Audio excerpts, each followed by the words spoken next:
ये कुछ बुजुर्गों से के वाक़यात हमने पढ़ा है कि वो अपने पीर और मुर्शिद को मनाने के लिए, शेख को मनाने के लिए नाचना मनकूल है, हमने सुना है। नाचते थे वो तो, मैनू नच नच यार मनाण दे।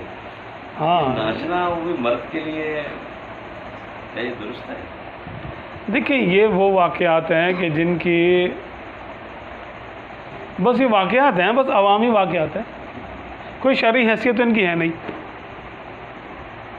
किसी शरई किताब में नहीं है, ना किसी हदीस में है। आप सल्लल्लाहु अलैहि वसल्लम 3 सहाबा से नाराज़ हुए,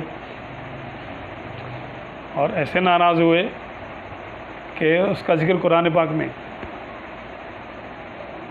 जंगे तबूक के मौका पर ये ख़ुद फरमाते कि मुनाफिकीन तो नहीं गए जंग में, और उन्होंने आगे बोल दिया जब सरकार सल्लल्लाहु अलैहि वसल्लम जंग में से वापस तशरीफ़ ले आए और जंग हुई भी नहीं, वापस आप तशरीफ़ ले आए आप सल्लल्लाहु अलैहि वसल्लम, मुनाफिकों ने आगे झूठ झूठ बोल दिया, मेरी अम्मी बीमार थी, मेरी टांग में दर्द हो रहा था, मेरा ये मसला था, मेरा वो मसला था। मुनाफिकीन तो ऐसे ही थे, लेकिन जो सहाबा किराम थे वो झूठ तो नहीं बोल सकते थे। 3 सहाबा किराम के बारे में आता है कि वो नहीं जा सके, उन पे ये मामला डाला गया कि वो नहीं गए जंग में, अब जाएंगे, आज जाएंगे, कल जाएंगे, परसों जाएंगे, मेरे पास तेज़ रफ्तार ऊँटनी है, मैं बाद में जाके मिल जाऊंगा, कोई ये सोचते रहे, कोई ये सोचते रहे, नहीं गए। सरकार सल्लल्लाहु अलैहि वसल्लम हत्ता के वापस आ गए। अब इन्होंने अर्ज़ की, सरकार सच बोलेंगे, हम आपसे झूठ चल नहीं सकता, हम सच बोलेंगे कि हमसे सुस्ती हो गई। तो आप सल्लल्लाहु अलैहि वसल्लम फरमाया कि ठीक है, अभी तुम्हारा मामला अल्लाह के हवाले, देखो क्या होता है। बस तुमने ना, तुमसे कोई बात करेगा, सलाम कलाम भी नहीं। हाँ, फिर शायद 10 दिनों के बाद ये हुक्म हुआ कि तुम अपनी बीवियों से भी बात नहीं करोगे। वो तो नहीं नाचे, नच के यार मना लेने दे, वो तो रोते रहे, रोते रहे, रोते रहे, रोते रहे, रोते रहे। 2 सहाबा किराम ने तो घर से निकलना छोड़ दिया। एक सहाबी नमाज के लिए जाते थे, इनका भी बड़ा प्यारा वाक़या है, इनका बड़ा इश्क वाला है, आशिक तो थे ना। अब आप सल्लल्लाहु अलैहि वसल्लम नाराज़ हैं, तो ये सहाबी, उनका नाम मेरे जहन में नहीं आ रहा, शायद काब नाम है इनका, ऐसे कुछ नाम है। इसमें देखें, ये जो ना वो जो आ जाएगा इसमें, वअला सलासतिल्लज़ीना खुल्लिफ़ू, इस आयत के तहत होगा ये ना, तफसीर में इनका नाम होगा वअला सलासतिल्लज़ीना खुल्लिफ़ू। ये जो है ना, वो कहते हैं कि मैं नमाज के लिए जाता था, मैं ज़रा ताकतवर था, तो मैं लोगों की निगाहें बर्दाश्त करके भी मैं जाता था, नमाज के लिए जाता था। तो आप सल्लल्लाहु अलैहि वसल्लम जब मैं नमाज़ पढ़ रहा होता था तो मेरी तरफ देखते थे तिरछी नज़रों से, लेकिन जब मैं आप सल्लल्लाहु अलैहि वसल्लम की तरफ रुख करता तो आप सल्लल्लाहु अलैहि वसल्लम रुख पर मोड़ लेते। तो हत्ता कि मेरे पास एक ईसाई बादशाह का ख़त आया और उन्होंने मुझे लालच दी कि हमें पता है कि तुम्हारे साथ क्या माज़अल्लाह ये हो रहा है, क्या सलूक हो रहा है तुम्हारे साथ, तुम आओ हमारी तरफ आओ, हम तुम्हारा जो है ना तुम्हारी कदरदानी करेंगे, ये करेंगे, वो करेंगे।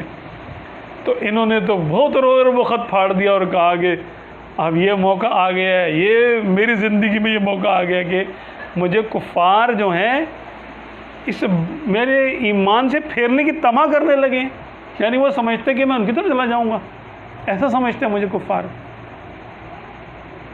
काब बिन मालिक, हिलाल बिन उमैया और मरारा बिन रबी नदीना, ये आगे तीनों के नाम। काब बिन मालिक, तो ये इनका वाक़या।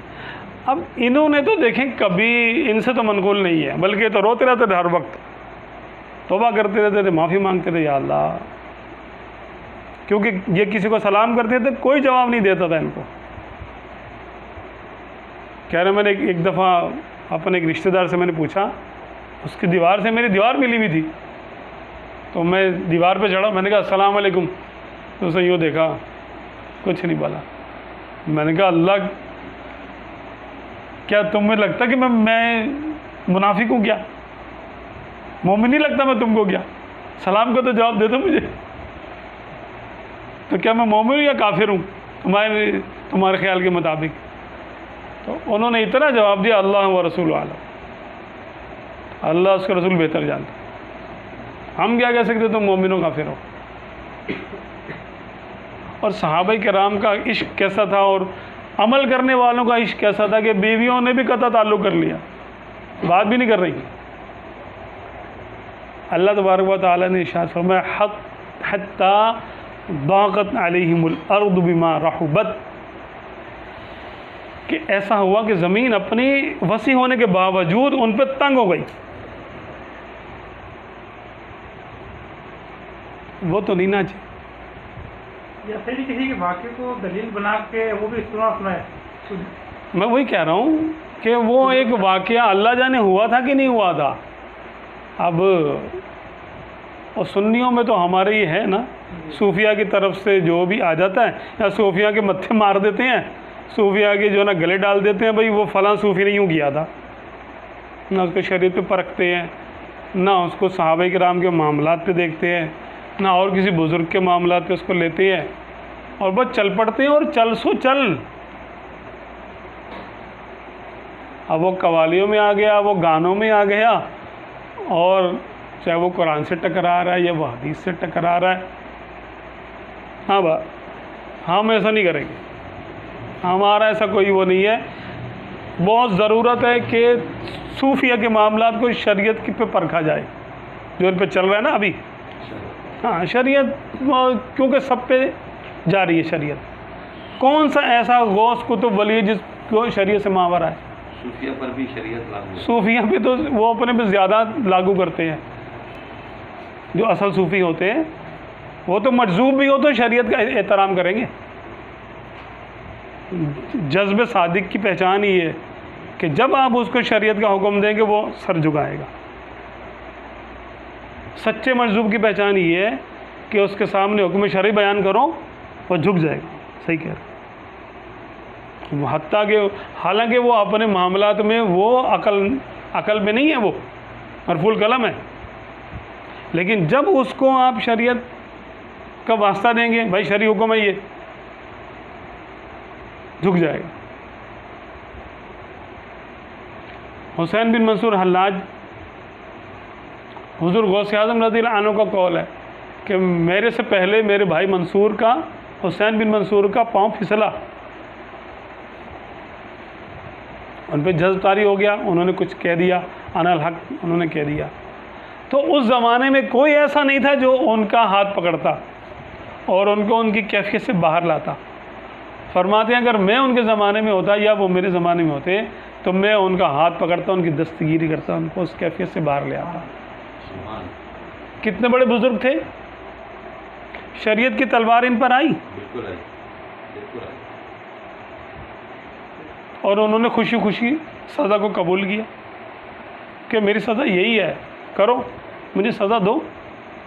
क्योंकि वो अपने कौल में बेइख्तियार थे कि ये उनसे जारी ही ये होता था, अनल हक का कलमा पे जारी था, इससे वो नहीं रुक सकते थे, तो माजूर थे। लेकिन क्योंकि साहिब अकल थे, बातचीत करते थे, समझते थे, मरफूल कलम नहीं थे, तो उन पर शरीयत लागू हुई। तो बाकी कौन उनके जैसा कौन है भाई जिस पर शरीयत लागू नहीं होगी? मजजूब पे शरीयत लागू नहीं। मजजूब तो बेअकल शुमार होगा ना, जैसे छोटा बच्चा होता है या पागल होता है या मजजूब होता है, ये तीनों की अकल का शरीयत में एतबार नहीं है। तो मजजूब हालात जो है मजजूब नहीं थे, मजजूब नहीं थे, मजजूब नहीं थे।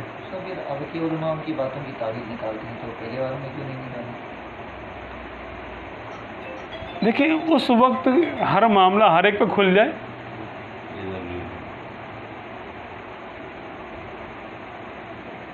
हर मामला हर एक पे खुलता भी नहीं है। लेकिन ये जो इस किस्म के मामलात हैं ना, जो यानी जो जाहिल लोग करते हैं वो सूफिया पे डाल देते हैं। और जवाब कौन उसका देता है? आलिम। उलमा देते हैं। आलिम जवाब देगा उसका। जी जी, वो तो कवाली में शेर पढ़ के चला गया, पढ़ गया, उसके बाद जवाब दे। और उसने अपने समेटा वो नजराना, और वो तो चला गया घर पे। उसको क्या पता मैंने क्या पढ़ा क्या नहीं पढ़ा। उसका जवाब कौन देगा? उलमा देंगे, सही। उलमा को लोग गुत्ती से पकड़ेंगे, गर्दन से पकड़ेंगे। हज़रत आपके मसलक का बंदा था, ये शेर पढ़ के गया, आप जवाब दो। हम उसके ज़िम्मेदार हैं? हम सिर्फ उलमा कोई ज़िम्मेदार नहीं। जो शरीयत का हुक्म है सबके लिए है वो। या तो एहतराम करें शरीयत का, या फिर हुक्म शरा के मातहत आ जाए, फिर वही हुक्म लगेगा। काफिर का होगा तो काफिर का लगेगा, गुमराह का होगा गुमराह का लगेगा। अगर कोई काजी इस वक्त होते इस्लाम के तो बहुत सारे मामला सब सीधे हो जाते। फिर आप फिर कोई सच्चाई करता, फिर कोई दावा। फिर ये नाचने वाले फिर नहीं कोई आते, नहीं यार भाई अब इतना भी नहीं इश्क चढ़ा हुआ कि नाचने शुरू कर दें। अब तो क्योंकि कोई कहने वाला नहीं है तो अभी इश्क चढ़ता है तो नाच लेते हैं। वो तो मुरीद भी बन जाती हैं औरतें, मुरीद भी औरत बन जाता है। यहाँ तक कि वो हैदराबाद में कोई पीर साहब हैं, वो रात को 12 बजे तैयार श्यार होकर मेकअप शेकअप करके पीर साहब बाहर निकलते हैं कि निकलती हैं अल्लाह जाने, और बड़े लोग उनके आगे पीछे होते हैं। तो इस सब इससे मेरे ख्याल है सूफिया को बदनाम करने की साजिश है। बदनाम ही करने की साजिश है और क्या है ये। देखिए खिलाफ शरा जो बात होगी, जिस शरीयत की खातिर इमाम हुसैन ने अपने बच्चों के गले कटवा दिए, हाँ, उसको ऐसे खिलवाड़ बनाया हुआ यार उसका। जो चाहता है सूफ़ी अपने आप को मशहूर करता है और शरीयत के मजाक उड़ाना शुरू कर देता है। कोई मुल्हिद बन के करता है, कोई दाढ़ी कटा के मॉडर्न बन के करता है कि मैं मॉडर्न हूँ, उसका भी टारगेट ये होता है इस्लाम के अहकामात। कोई बड़े बड़े बाल रख के करता है, चोटियाँ रख के करता है, कोई उल्टे सीधे कपड़े पहन के करता है, कोई औरत बन के कर रहा है, कोई सुहागन बना हुआ है, कोई कुछ बना हुआ है। ओ भाई बस करो यार, तुम पे कोई हालत तारी तो छुपाओ उसको, तुमने तमाशा बना दिया। किसी सहाबी पे कोई इश्क नहीं था। गौस पाक ने कभी ऐसा किया? आला हज़रत कभी बने ऐसे? ये पता नहीं कहाँ से आ जाते हैं।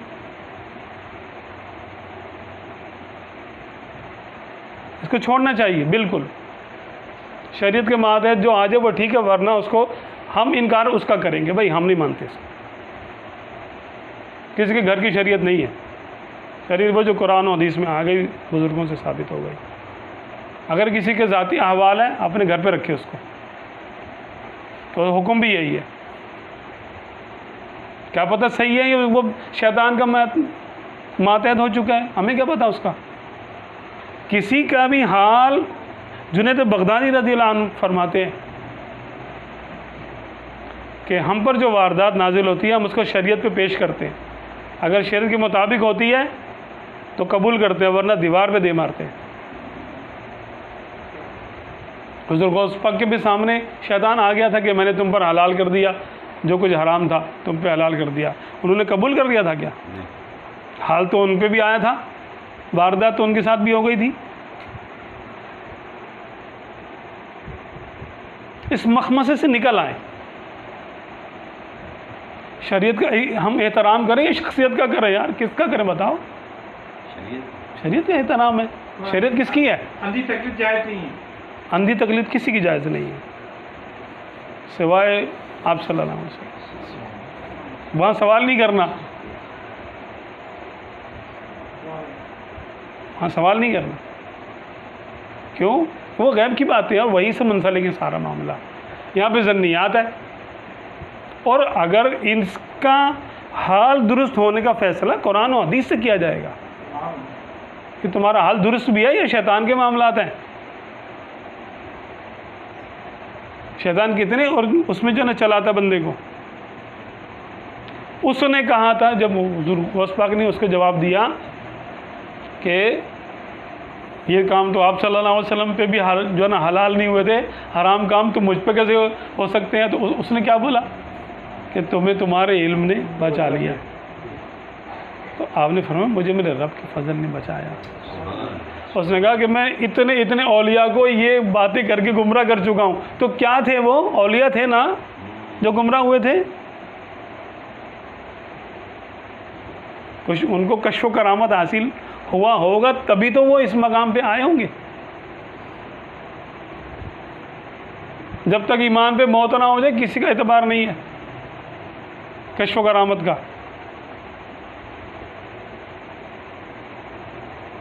तो भाई सीधा रास्ता शरीयत का रास्ता है, और तरीक़त का वो रास्ता मकबूल है जो शरीयत के मातहत हो, वरना कोई मकबूल नहीं है। सीधी सीधी बात है। अब कोई कुछ बना हुआ है, कोई कुछ बना हुआ है, उसके हम जिम्मेदार हैं। वो अपना जिम्मेदार खुद है, खुद जवाब देगा अपने मामलात का। हम उसके जिम्मेदार अहले सुन्नत ऐसे जो हाल के जिम्मेदार क्यों बनाए, क्यों ठहराए जाएं, इसका जवाब देंगे। वो हमसे पूछ के कर रहा है ये सारे मामलात, उलमा से पूछ के कर रहा है ये सारे मामलात, तो हम उसके जिम्मेदार कैसे हो गए भाई? कोई मोरे पीतम